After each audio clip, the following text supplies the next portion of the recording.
সুবহানাল্লাহ। সুতরাং পুরা বান্দা হিসাবে সেই কথাগুলি বুঝতে হবে। একটা আয়াত যদি হয়, আমার জীবনের এমন একটা দিন যেন না যায় যে আমার রবের একটা বাণী আমি শিখলাম না।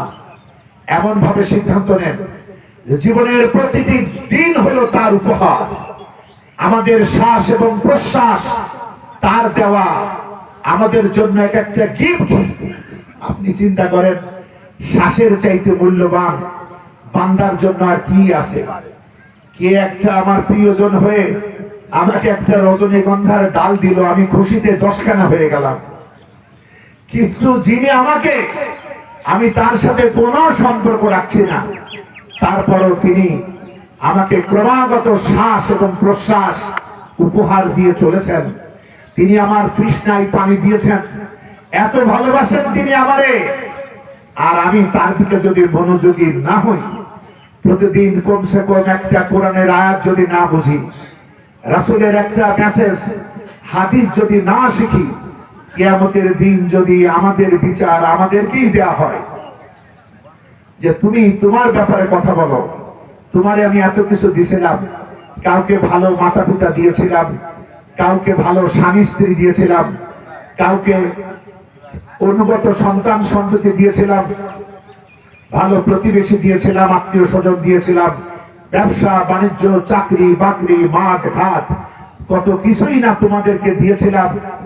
তুমি 24টা ঘন্টা দিয়েছিলাম, একটা ঘন্টার পান্ডা তুই আমারে দিস নাই, তোর বিচারটা তোরেই দিলাম। তুই এখন বল, তুই কি আমার কৃতজ্ঞ বান্দা না অকৃতজ্ঞ বান্দা? যদি আমরা সময় আল্লাহর জন্য না দেই, তাহলে কি আমাদের বিচারে আমরাই ফেল করব না? আমরাই ফেল করে যাব। এজন্য প্রতিটি সময়কে আমরা কাজে লাগাই। বন্ধুগণ, কেউ জানে না কবে কখন তার ডাক এসে যাবে। এখন দিনের পথে ডাকলে আমরা বলি আমি বড্ড বিজি, খুব ব্যস্ত। ওই টিকিট মাস্টার আজরাইল আসার পর আর কোনো ব্যস্ততা কাজে লাগবে নাকি? জীবনের কত সময় চলে গেল, কত সময় খেলতে খেলতে। আজকে শৈশব, মা বাপের আঁচল ধরে তার কাপড় ধরে হাত ধরে হাঁটতাম। কদিন পরে বন্ধু হলো, বন্ধুকে বললাম তুমি যাবে ভাই, যাবে মোর সাথে। আমাদের ছোট গায়ে গাছের ছায় লতায় পাতায় উদাসী বনের ভাই, তুমি যাবে ভাই। বন্ধু হলো, এরপরে লেখাপড়া শেষ হলো, এরপর বিয়ে হলো। নথ নেড়ে নেড়ে কহিত হাসিয়া, এতদিন পরে এলে পথ পানে চেয়ে আমি যে হেথাই কেঁদে মরি আখি জলে। এইভাবে সন্তানেরই হলো, কত কিছু হলো। তারাও পিতার সামনে কত সন্তান বিদায় হলো। এই মোর হাতে কুদাল ধরিয়া কঠিন মাটির তলে কত সোনামুখ গাড়িয়া দিয়েছি নামায়ে চোখের জলে। চলে গেল জীবন, কিন্তু বুড়ার মরে না। অবশেষে সব শেষ। পল্লী কবি জসিমউদ্দিনের কবর কবিতা পড়লে দেখবেন কিভাবে তিনি বাংলাদেশের, বাংলার এই প্রাকৃতিক সাংস্কৃতিক এই জীবন্ত ছবি তার কবিতার মধ্যে তুলে ধরেছেন। অবশেষে বলছে, ওই দূর মসজিদে আজান হাকিছে বড় সকরুণ সুর, মোর জীবনের রসকি আমাক ভাবিতেছি কত দূর। একেবারে শেষে গিয়ে বোঝা যায় কত কি হারালাম। একদিন কথা কওয়ার কত মানুষ ছিল, চলে মুসাফির গাহি, অন্তরে তার ব্যথা আছে, ব্যথার দোসর নাহি। একসময় আর কেউ নাই, এই ঈদে বাড়িতে বুড়া বুড়ি আছে, চোখের সামনে দেখছে নাতি নাতনি কত জনের সাথে হাসি মুখে কথা কয়। দাদুর কাছে আসসালামু আলাইকুম, দাদু ভালো আছো? এরপরেই যার যার দিকে চলে যায়। শোনা দেন, হে বিশ্ববাসী, তোমাদের উপরে আমার রহমত হচ্ছে এই যে আমি কোরআনের মতো একটা কিতাব দিয়েছি। এই জন্য তোমরা আনন্দ করো, তোমরা ফুর্তি করো। হুয়া খায়রুম মিম্মা ইয়াজমাউন, বিশ্ববাসী যা কিছু অর্জন করেছে কোরআন তার মধ্যে সর্বোত্তম। সুবহানাল্লাহ।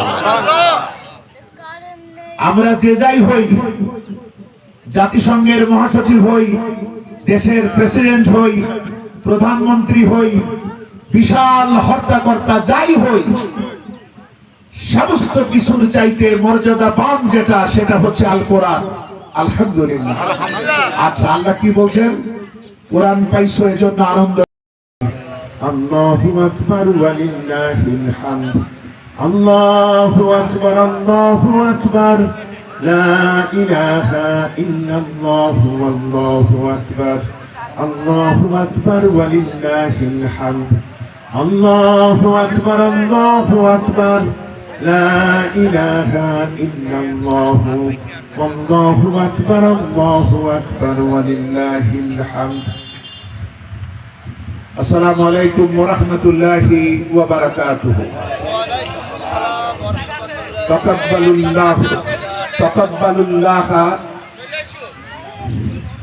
তাকাব্বালুল্লাহ মিন্না ওয়া মিনকুম।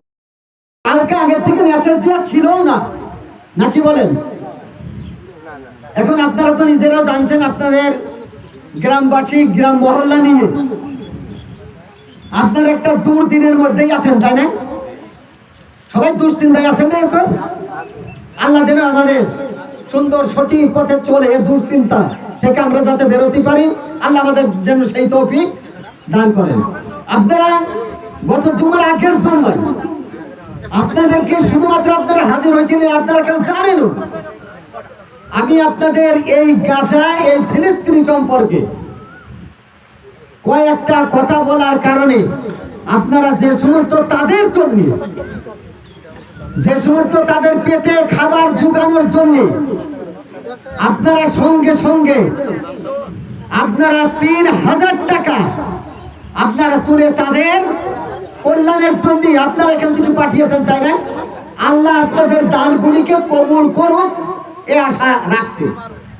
আপনারা আজকে এই পবিত্র এই ঈদগাহ মাঠে, ঈদগাহ ময়দানে আপনারা হাজির হয়েছেন একটা খোলা মেলা একটা মন নিয়ে, তাই না? খোলা মেলা একটা মন নিয়ে এখানে ঈদের জামাত হলো। আল্লাহ তাআলা যেন আমাদের এই ঈদের জামাতকে কবুল করুক এ আশা নিয়ে এই কথা আজকে কি বলবো, প্রতি জমায় তো বলছি না, বলছি তো। আপনারা যারা এখানে উপস্থিত হয়েছেন আমি তাদের সুস্বাস্থ্য কামনা করছি। আল্লাহ আপনাদের হায়াত বাড়িয়ে দিক, আপনাদের জীবন পবিত্র এ আশা নিয়ে আজকের আলোচনা এই পর্যন্ত শেষ করছি। ওয়া মা তৌফিকে ইল্লা বিল্লাহ। তাদের সন্তান সন্ততি কোথায়, পিতামাতা কোথায়, এমন খোঁজ খবর তাদের নেই। এই পরিস্থিতি বিরাজ করছে সেখানে। আল্লাহ তাআলা এই কঠিন মুসিবতে তিনারা যে ধৈর্য ধরে আছেন, সন্তান সন্ততি স্ত্রী পুত্র নিয়ে, আল্লাহ তাদের ইমানি শক্তি, ইমানি জজবা আল্লাহ তাআলা তাদের আরো পয়দা করে দিন এই আশা নিয়েই আপনাদেরকে আমি একটু অবহিত করাচ্ছি এইটা যে আপনারাও তাদের কল্যাণার্থে কয়েকদিন আগেই পবিত্র জুম্মার দিনে, নাকি বলেন, মনে আছে তো? আছে না? জুম্মার দিনে তাদের মুসিবত লাঘব করার উদ্দেশ্যে, তাদের পেটে দানা পড়ার উদ্দেশ্যে আমরা যে যতটুকু দান করেছি, এখানে আজকে কিছু উঠবে নাকি? তাদের সম্পর্ক উঠবে আজকে পুরো টাকা পয়সা এই আশা নিয়েই আপনাদের সামনে আমি কিছু কথা নিয়ে আসছি। আপনারা তো গ্রামবাসী সকলেই অবগত আছেন, আজকে আমরা যেখানে দাঁড়িয়ে, যেখানে বসে আছি, ঈদের নামাজ আজকে আমাদের প্রথম, নাকি বলেন? এখানে প্রথম না? এখানে প্রথম। আপনারা যে কাজ আল্লাহর নামে শুরু করা হয় সে কাজটা আল্লাহর রহমতে শেষ হয়, নাকি বলেন? আমরা আল্লাহর অশেষ মেহেরবানিতে আজকে মুক্ত আবহাওয়ায় পবিত্র দিনে আমরা এখানে নির্বিঘ্নে আমরা ঈদের জামাত, ঈদের নামাজ আদায় করতে পারলাম। আমাদের আজকের খতিব সাহেব যিনি আপনাদের ফিলিস্তিন, আপনাদের গাজা সম্পর্কে এবং তাদের অধিবাসী সম্পর্কে আপনাদেরকে যে মেসেজ দিয়েছেন, আচ্ছা তারাও তো আমাদের মতনই মানুষ ছিল নাকি বলেন? মানুষ না? তাদের পাখির মতো গুলি করে তাদেরকে হত্যা করা হচ্ছে, এবং শুধুমাত্র এই মাসেই না, ইতিপূর্বে থেকে এটা হয়ে আসছে। আমরা কিন্তু সেই মুসিবতের ভিতরে আমরা নেই নাকি বলেন? আমাদের দেশ অনেক মুক্ত না, অনেক মুক্ত। খেতে হয়েছে আজকে মহান রাব্বুল আলামিন দেখেন আজকে আমাদের দিকে তাকাইয়েছে, কারণ আমাদের ভিতরে মুসলমানের যে একটি বিশ্বস্ত আল কোরআনের পূর্ণ রহমত ছিল। আজকে যদি রহমত না থাকতো আমরা এই ঈদগাহ ময়দান পাতাম না। স্বয়ং আমি মনে করি আল্লাহ এটা আমাদেরকে হাতে করে দিয়েছে। তাই আপনারা আমাদের সময়ের অভাবে আমরা সুন্দরভাবে ডেকোরেশন করতে পারিনি। ইনশাল্লাহ ঈদুল আজহার সামনে কয়েকদিন পরে ঈদুল আজহার আসছে, সুন্দর করে ডেকোরেশন করব, যাতে আমি মাওলানা ডাক্তার হুমায়ুন কবির ব্যাংকের আমাদের আবার ওই ঈদুল আজহার নামাজের সময়ের জন্য উনি আসে, এই আহ্বানটাই আমি রাখলাম। আজকে সত্যি দেখেন আমরা যে জিনিসটা পেয়েছি তাকে নিয়ে এসে আমরা বুক ভরিয়ে গিয়েছে। আমাদের কোনো আর দুঃখ নেই, আমাদের কোনো আর কষ্ট নেই। এবারে আমি আমার সংক্ষিপ্ত কথা এই জায়গায় শেষ করলাম। আসসালামু আলাইকুম ওয়া রাহমাতুল্লাহি ওয়া বারাকাতুহু। কিছু কথা বলতে আমাদের পুরাতন মসজিদের প্রতি মাওলানা জানেন, এমনকি স্বৈরাচারী ফ্যাসিস্ট সরকারের কিছু দোসররা আমাকে মেরেই ফেলেছিল। আল্লাহ রহমতে আমি বেঁচে যাই। আমার যদি আপনাদের এই বন্ডবী গ্রামবাসীর কাছে আর কোনো চাহা পাওয়া নেই, বন্ডবী গ্রামবাসী আমার বুকটা ভরিয়ে দিয়েছে। আমার আর কোনো চাহা পাওয়া নেই আপনাদের কাছে। আমি সর্বাত্মক আপনাদের কল্যাণের জন্য ব্যস্ত থাকবো ইনশাল্লাহ। আপনারা যেহেতু এই নতুন ঈদগাহ একটু প্রাণ খুলে টাকা দেবেন, আর একটু টাকা তুলবে।